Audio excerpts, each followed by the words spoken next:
ತೊಗೊಂಡ್ಬಿಡ್ರಿ ಈಗ.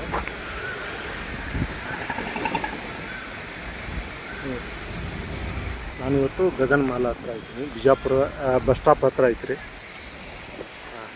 ಸ್ಟಾಪ್ ನೋಡ್ರಿ, ನಾನೀಗ ಬಿಜಾಪುರ ಬಸ್ ಸ್ಟ್ಯಾಂಡ್ ಹತ್ರ ಗಗನ ಮಾಲ್ ಅಂತ ಇದೆ. ಗಗನ ಮಾಲು ನೋಡ್ರಿ ಹೇಗೆ ಕಾಣ್ತಿದೆ, ಎಷ್ಟು ಎತ್ತರ ಇದೆ. ಸುಮಾರು ಅದು ಒಂದು 100 ಫೀಟ್ ಇರ್ಬೋದು. ಜಾಸ್ತಿ ಇದೆ. ಹಾಂ, 200 ಫೀಟ್ ಇದೆ. ಹೇಗೆಲ್ಲ ಇದೆ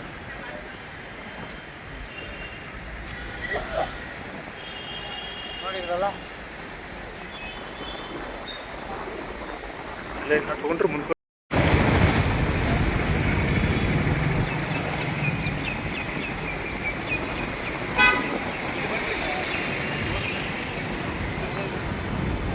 ನಾನು ತಗೋತೀನಿ ರೀ. ಈಗ ಸ್ಟಾರ್ಟ್ ಮಾಡ್ತಾ ಇದ್ದೀನಿ ಅಂತ ಹೇಳ್ರಿ. ಉಪ್ಲಿ ಬುರ್ಜ್ ಅಂತ ಹೇಳ್ರಿ. ಹಾಂ, ಸ್ಟಾರ್ಟ್ ಇದೆ. ಹಾಂ, ಉಪ್ಲಿ ಬುರ್ಜ್ ಅಂದರೆ ಬುರ್ಜ್ ಅಂದರೆ ಎತ್ತರ ಇರುವಂಥ ಒಂದು ಕಟ್ಟಡ. ಎತ್ತರ ಇರ್ತಕ್ಕಂಥ ಒಂದು ಕಟ್ಟಡನ ಏರ್ತೀನಿ, ಏರಿದ ಮೇಲೆ ಹೇಳ್ತೀನಿ ಅಂತ ಹೇಳ್ರಿ. ಮೇಲೆ ಹೋದ್ಮೇಲೆ ಹೇಳ್ತೀನಿ. ಹಾಂ,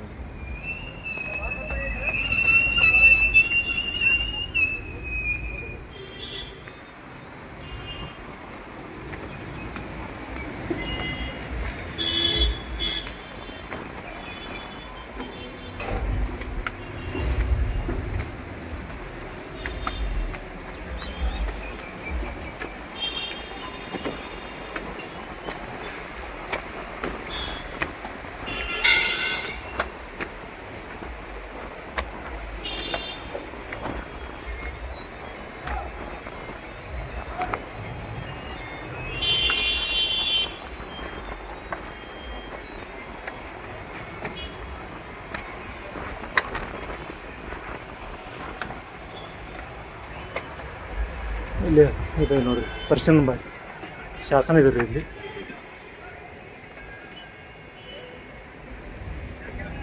ಇಲ್ಲೊಂದು ಶಾಸನ ಇದೆ ನೋಡಿ.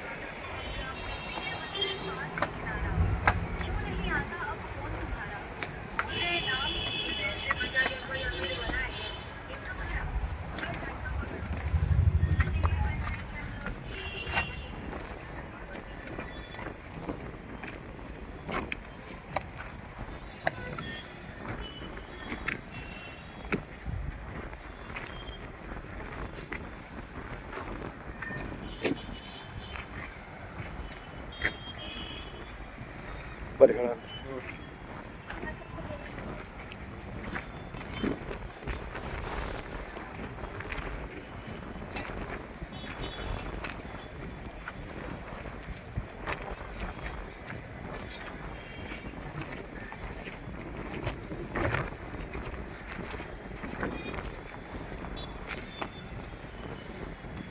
ಈಗ ಆಗಲೇ ಅಲ್ಲಿ ಹೋಗಿದ್ದೀವಿ. ಇದು ಮೊದಲು ಖಾಲಿ ಐತ್ರಿ. ಹಿಂಗೆ ಇದು ಖಾಲಿ ಐತ್ರಿ ಇದು. ಹಾಂ,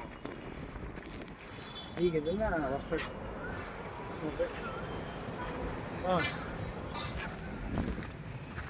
ಹಾಂ ನೋಡ್ರಿ, ಇದು ಏನು ಅಂತ ತಿಳ್ಕೊಂಡಿದ್ದೀರಾ? ಅಲ್ಲ, ನೀರು ಹೋಗೋ ಪೈಪ್ ಅಂತ ತಿಳ್ಕೊಂಡಿದ್ದೀರಿ. ಹಾಂ ಹಾಂ, ನಮಗೆಲ್ಲ ನೀರು ಸಪ್ಲೈ ಮಾಡೋ ಪೈಪ್ಗಳು ಈಗ ನೀರಾವರಿ ಮಾಡೋಕ್ಕೆ ಬರ್ತದವೆ, ಈ ಥರ ಅಂತ ತಿಳ್ಕೊಂಡಿರ. ಇದು ಅದಲ್ರಿ, ಬಿಜಾಪುರದ ಒಂದು ಮದ್ದು ಗುಂಡು ಸಿಡಿಸುವ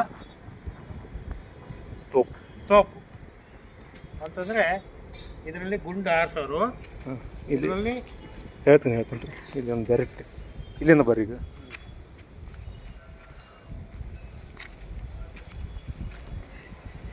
ಇದು ನೋಡ್ರಿ ಏನು ಮಾಡಿದ್ರಿ, ಮೋಲ್ಡಿಂಗ್ ಮಾಡ್ತಾ ಏನು ಮಾಡಿದ್ರಿ, ಇದೊಂದು ಭಾಗ ರೀ ಕಾಸೋದು, ರೌಂಡ್ ಮಾಡೋದು, ಬಳೆ ಹಾಕೋದು, ಮತ್ತೆ ವೆಲ್ಡಿಂಗ್ ಟೈಪ್ ಮಾಡೋದು. ಆಮೇಲೆ ಇದೊಂದು ಬೇರೆ ಪಾರ್ಟು, ಎಲ್ಲ ಸಪ್ರೇಟ್ ಜೋಡಿಸ್ತಾ ಹೋದ್ರಿ. ಅವಾಗ ವೆಲ್ಡಿಂಗ್ ಮಿಷಿನ್ ಇದ್ದಿಲ್ಲ. ಯಾವ ಥರ ಕಬ್ಬಿಣ ಕೂಡ್ಸಿರ್ಬೋದು, ಅದೇ ಹೆಂಗೆ ಕೂಡ್ಸಿದ್ರು ಇಷ್ಟು ಭಾರವಾದದ್ದು ಅದೇ ಹೇಳ್ರಿ. ಇದನ್ನ ಹೆಂಗೆ ಥರ ಬಳೆ ಮಾಡ್ಕೊಳ್ಳೋದು, ಒಂದಕ್ಕೊಂದು ಟಚ್ ಮಾಡೋದು, ಅದನ್ನು ಹೀಟ್ ಮಾಡಿ ಜಾಯಿಂಟ್ ಮಾಡ್ಕೊಳ್ಳೋದಂತ ಹೋಗೋದು. ಆಗಿನ ಟೆಕ್ನಾಲಜಿಗೆ ಇದನ್ನು ಮಾಡಿರೋದೇ ದೊಡ್ಡ ಹೊಸ ಥರ ಏನೋ ವಿಶೇಷ ಮಾಡಿದ್ದಾನೆ ಅಂತ ಇದನ್ನು ಒಪ್ಪಿ ಈ ಥರ ಕಬ್ಬಿಣದಲ್ಲಿ ಈ ಥರ ಪೈಪ್ಗಳನ್ನು ಮಾಡಿದ್ದಾರೆ. ಈಗ ಬಿಡ್ರಿ ಒಂದು ಪೈಪ್ ಹೋದ್ರೆ 8 ನಿಮಿಷಕ್ಕೆ ಒಂದೊಂದು ಪೈಪು ಒಗೆದು ಬಿಡುತ್ತೆ. ಆ ಕಡೆ ಎಲ್ಲ ಬಳ್ಳಾರಿ ಸೈಡ್ ಎಲ್ಲ ದೊಡ್ಡ ದೊಡ್ಡ ಫ್ಯಾಕ್ಟ್ರಿಗಳು ಇದ್ದಾವೆ, ನಾವು ಕೂಡ ನೋಡಿದ್ದೀವಿ. ನಾನು ನೆಕ್ಸ್ಟ್ ವೀಡಿಯೋದಲ್ಲಿ ತೋರಿಸ್ತೀನಿ ನೋಡಿರಿ. ಈಗ ಆಗಿನ ಕಾಲದ ಕಬ್ಬಿಣ ಅಂದರೆ ಈಗಿನ ಕಾಲದಲ್ಲಿ ಒರಿಜಿನಲ್ ಕಬ್ಬಿಣ ಬರುತ್ತೆ ಏನೋ ಗೊತ್ತಿಲ್ಲ. ಈಗ ಈ ಕಬ್ಬಿಣ ಇದೆಯಲ್ಲ ಒರಿಜಿನಲ್ ಕಬ್ಬಿಣ ನೋಡಿ. ಆ ಬಳೆ ತೋರಿಸ್ರಿ. ಈಗ ಇಲ್ಲಿಂದ ಇದೊಂದು ಬಳೆ ಬೇರೆ ರೀ, ನೋಡಿರಿ, ಇದೊಂದು ಬಳೆ ಬೇರೆ ನೋಡಿರಿ. ಆ ಬಳೆ ಇಲ್ಲಿ ನೋಡಿರಿ, ಈ ಬಳೆ ಬಂದಿದೆ ನೋಡಿರಿ. ಈ ಬಳೆ ನೋಡಿರಿ ಇಲ್ಲಿಗೆ ಲಾಸ್ಟ್ ಆಗಿದೆ, ಇದು ಕೂಡ ಇಲ್ಲಿ ಲಾಸ್ಟ್ ಆಗಿದೆ. ಹೀಗೆ ನೋಡಿರಿ ಒಂದೊಂದು ಸಿಂಗಲ್ ಬಳೆಗಳು. ನಾವು ಕೈ ಬಳೆ ಬಳೆ ಹಾಕಿದ ಮೇಲೆ ಇಲ್ಲಿ ನೋಡಿ ಮಾಡಿ ಕಟ್ ಅದಕ್ಕೆ ಜಾಯಿಂಟ್ ಮಾಡಿದ್ದು ನೋಡಿ. ಎಷ್ಟು ಕ್ಲೀನಾಗಿ ಮಾಡಿದ್ರು. ಬನ್ನಿ ನೋಡೋಣ, ಎತ್ತಕ್ಕಾಗುತ್ತಾನೆ, ಎತ್ತುತ್ತೀನಿ, ಬನ್ನಿ ತೋರಿಸ್ತೀನಿ. ಎತ್ಬೋದು, ಏನು ಬನ್ನಿ ಹೇಗೆ ಅನ್ನೋದನ್ನ ತೋರಿಸ್ತೀನಿ. ಅಲ್ಲೊಂದು ಚಿಕ್ಕ ಚಿಕ್ಕಣ್ಣ ಅವನು ಚಿಕ್ಕವನು, ಇನ್ನು ಚಿಕ್ಕ ಹುಡುಗ, ಅದು ಕೂಡ ಬಳೆ ಚೆನ್ನಾಗಿದೆ.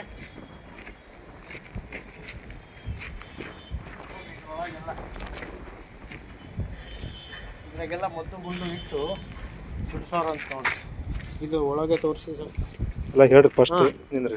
ಪ್ರಜರಿಗೆ ಒಂದೊಂದು 80 ಹೋಗೋದು. ಇನ್ನೊಮ್ಮೆ ಹೇಳ್ರಿ. ಈಗ ಫಸ್ಟು ಎಲ್ಲ ಮದ್ದು ತುಂಬೋರು, ಮದ್ದು ತುಂಬಿ ಅದಕ್ಕೆ ತಕ್ಕನಾಗಿ ಎಲ್ಲ ಟೈಟಾಗಿ ತುಂಬೋರು. ಟೈಟಾಗಿ ತುಂಬಿ ಒಂದು 7-8 ಬಾಲ್ಸ್ಗಳನ್ನು ಅದರೊಳಗೆ ನೋಕೋರು. ನೋಕಿ ಆದ ಮೇಲೆ ಅಲ್ಲಿ ಬತ್ತಿ ಹಚ್ಚಾರ, ಅಲ್ಲೊಂದು ಹೋಲ್ ಮಾಡಿದ್ದಾರೆ, ಬನ್ನಿ ತೋರಿಸ್ತೀನಿ ನೋಡಿ. ಬತ್ತಿನ ಮದ್ದನ್ನ ಇಲ್ಲಿ ತನಕ ತುಂಬೋರು. ಅವರು ಒಂದು ಟಾರ್ಗೆಟ್ ಕೊಟ್ಟಿರ್ತಾರೆ, ಇಲ್ಲಿ ತನಕ ತುಂಬ್ತಾರೆ. ಇಲ್ಲಿ ತನಕ ಪೂರ್ತಿ ಇಲ್ಲಿ ತನಕ ತುಂಬಿದ ಮೇಲೆ ಇಲ್ಲಿ ಒಂದು ಹೋಲ್ ಮಾಡಿದ್ದಾರೆ. ಅದು ಈಗ ಹೋಲ್ ಮುಚ್ಚಾಗಿದೆ. ಇಲ್ಲಿ ಬೆಂಕಿಯನ್ನು ಏನು ಹಾಕೋರು, ಏನೋ ಬತ್ತಿ ಹಾಕೋರು. ಇಲ್ಲಿ ಹಚ್ಚಿದ ತಕ್ಷಣ ಅದು ಬ್ಲಾಸ್ಟ್ ಆಗಿ ಸ್ಪೀಡ್ ಹೋಗೋದು, 500 ಕಿಲೋಮೀಟರ್ ಸ್ಪೀಡ್ ಹೋಗಿ ಅವರಿಗೂ ಬ್ಲಾಸ್ಟ್. ಆ ಗುಂಡುಗಳೆಲ್ಲ ಒಂದು ಆನೆನೂ ಕೊಲ್ಲುವಷ್ಟು ಶಕ್ತಿ ಆ ಗುಂಡಿಗೆ ಇರೋದು. ಎಷ್ಟು ಜನಕ್ಕೆ ತಕ್ಲುಕೋತ ಹೋಗ್ತಿತ್ತು, ಎಷ್ಟು ಜನ ಸತ್ತಿದವರು ಗೊತ್ತಿಲ್ಲ. ಆಮೇಲೆ ಇದನ್ನ ಯಾಕೆ ತರಿಸಿದ್ದಾರೆ ಅಂದರೆ ಆ ಆದಿಲ್ ಶಾ ರಾಜುಗೂ ಅಷ್ಟೇ ಭಯ ಇತ್ತು ಅಲ್ವಾ. ಆತ ಬದುಕಬೇಕು ಅಂದ್ರೆ ಇನ್ನೊಬ್ಬನ ಸಾಯಿಸಲೇಬೇಕಾಗಿತ್ತು ಆಗಿನ ಕಾಲದಲ್ಲಿ. ಅದಕ್ಕೆ ಅದನ್ನ ಮಾಡ್ತಿದ್ರು. ಅದಕ್ಕೆ ಇದು ಅವನಿಗೆ ಸೆಕ್ಯೂರಿಟಿಗೆ ಏನೇನು ಬೇಕೋ ಎಲ್ಲ ಸವಲತ್ತುಗಳನ್ನು ಅವ್ರು ಮಾಡಿಕೊಂಡಿದ್ದಾರೆ. ಆಮೇಲೆ ಇದನ್ನ ತರಿಸಿರಬಹುದು, ಇಲ್ಲ ಇಲ್ಲೇ ಕೂಡ ಮಾಡಿರಲೂಬಹುದು, ಅದು ನಮಗೆ ಗೊತ್ತಿಲ್ಲ. ಸಾಕು.